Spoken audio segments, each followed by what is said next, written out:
Finalmente, o afeto tão essencial, né, para o desenvolvimento de uma criança, agora também ganha reconhecimento jurídico. Com as atualizações do Estatuto da Criança e do Adolescente, o abandono afetivo passa a ser considerado um ilícito civil. E para nos ajudar a entender o que muda na prática, né, quais são os deveres dos pais, eu converso agora com a superadvogada especialista em Direito da Família e do Trabalho, Ronali Reck. Boa tarde, doutora Ronali, tudo bem contigo? Prazer tê-la aqui no Vitrine Revista. Boa tarde, Patrícia. É um prazer também estar aqui. Boa tarde, telespectadores. Espero estar trazendo aí com essas informações, né, os esclarecimentos que o pessoal precisa, né, porque essa alteração da lei trouxe relevantes modificações que, no caso concreto, pode trazer até consequências. Tá, e o que mudou, doutora? Porque ali eu falei, né, sobre essa questão da abandono afetivo, agora é considerado ilícito. O que é? Criminalizou? O que aconteceu? O ilícito civil nada mais é do que uma responsabilização civil, né? Então, hoje, o abandono afetivo, sendo considerado um ilícito civil, isso pode resultar em indenização por danos morais. Por quê, Patrícia? Porque o abandono afetivo ele vai causar nessa criança severos abalos psicológicos, né? Severos traumas. Então, houve um estudo, na verdade, diante de tantos pedidos judiciários, né, que genitores ingressam no Poder Judiciário, gerou esse entendimento. E, por consequência, eu vejo, né, no meu entendimento, eu vejo que essa alteração da legislação traz uma relevante transformação aí no ordenamento jurídico, justamente para proteger essas crianças, porque é meu dever, é dever da família, é dever da sociedade, é dever do poder, né, de todos, proteger essas crianças. E o que caracteriza, doutora, esse abandono afetivo na prática? O abandono afetivo nada mais é do que o pai ou a mãe, porque geralmente o que acontece, né? Ocorre um divórcio, né? E a responsabilidade, hoje no ordenamento jurídico, né? Se o pai e a mãe estão aptos a exercer essa guarda, a guarda se estabelece como guarda compartilhada. Todavia, um desses pais vai ficar com a residência física dessa criança. O outro pai, né, que não ficou com a residência física dessa criança, vai ter a obrigação de fazer, pai ou mãe, né, de fazer o acompanhamento, né, dessa criança, seja na escola, às vezes quando a criança precisa, né, de um atendimento pediátrico, fazer esse acompanhamento também, ter, né, essa criança ela tem o direito de ter esse convívio com esse pai, para que esse pai faça todos esses acompanhamentos, direcione essa criança, né, seja na questão educacional, seja na questão cultural, né, moral. Essa criança ela está em desenvolvimento. Existe um princípio no nosso ordenamento jurídico que se chama princípio do desenvolvimento peculiar da criança. Então, essa criança ela está em formação. É muito importante que essa criança ela tenha o apoio do pai e da mãe nessa formação. Por isso que veio a legislação para trazer esse equilíbrio. É muito importante que o pai e a mãe façam o acompanhamento presencial dessa criança para direcionar ela na vida. Talvez o pessoal em casa, o pai e a mãe, fale assim, doutora, mas eu já pago a pensão, né? Eu já pago a pensão, eu pago, além da pensão, eu pago a escola. Se precisou ir para o médico, eu paguei a consulta médica. Essa parte material é uma coisa, essa parte afetiva, pelo que eu vejo, caracteriza outra, né, doutora? Exatamente. A assistência material é o sustento material da criança, daquilo que ela vai precisar para a sua subsistência. Agora, a assistência afetiva é exatamente isso que eu falei. É um direito fundamental, que agora com a nova alteração do ECA, se tornou algo fundamental.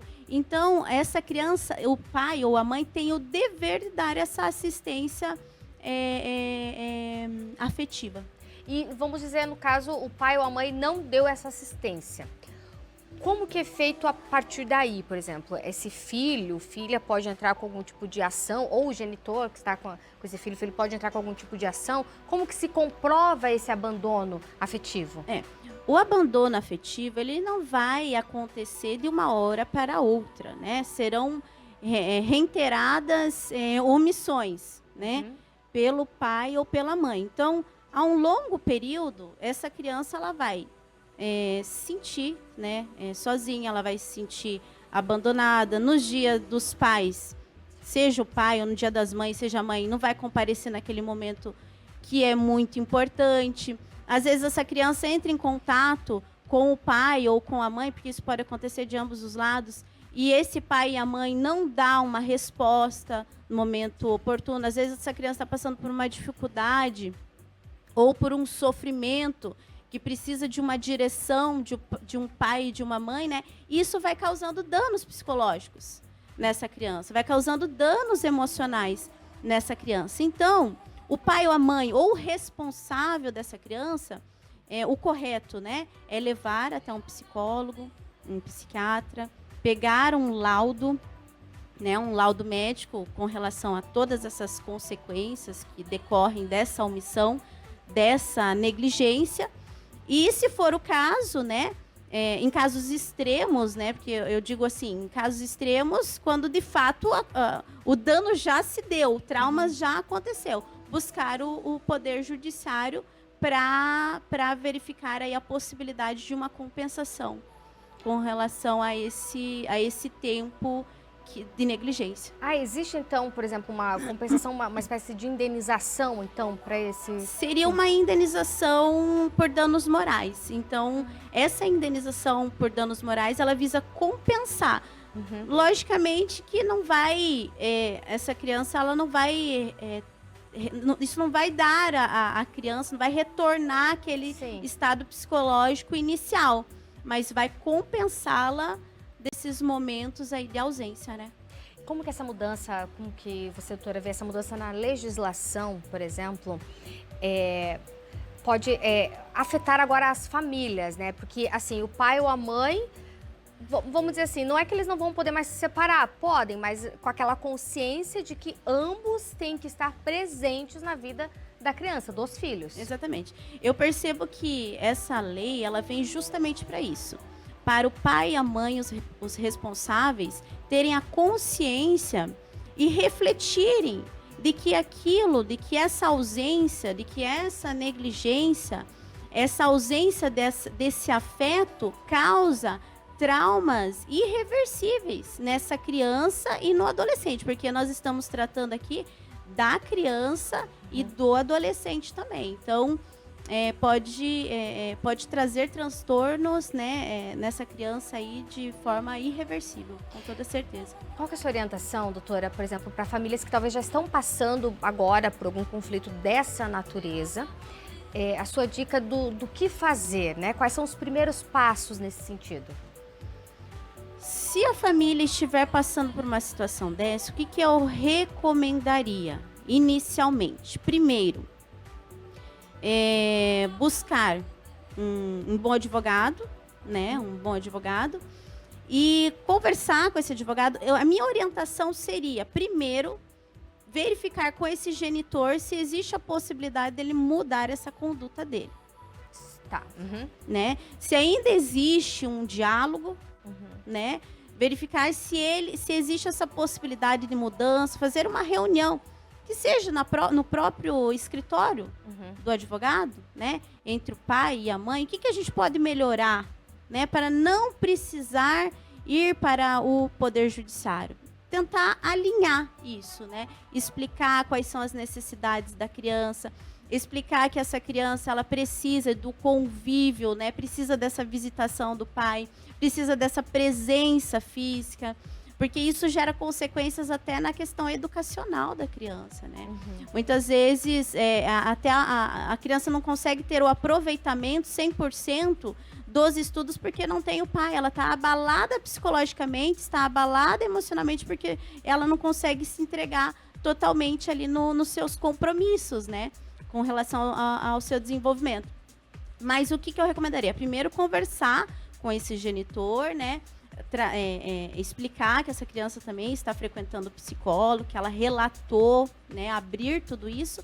E se mesmo assim não houver um posicionamento do genitor ou da genitora, aí sim buscar o Poder Judiciário e verificar sobre a possibilidade, né, de uma compensação por esses danos psicológicos. Olha só, gente, tá vendo só?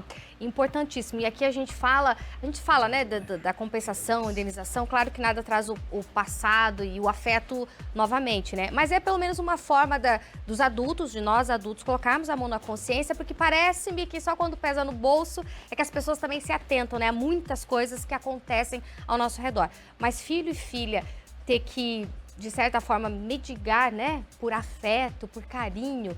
Não faça isso com o seu filho, com a sua filha, né? Estão aí no mundo e a criação, claro, às vezes fica mais com um do que com o outro, mas dê o seu amor, o seu afeto na medida do possível, do que você pode fazer também, né? Mas esteja presente na vida do seu filho e da sua filha. E se por algum motivo você, mãe ou pai, está passando por uma situação assim, busque seus direitos, busque saber mais também sobre esse assunto. Doutora Ronali, muitíssimo obrigada pelos esclarecimentos, pela entrevista aqui no Vitrine Revista. Obrigada a você, Patrícia. Obrigada a todos. Até uma próxima. Até a próxima.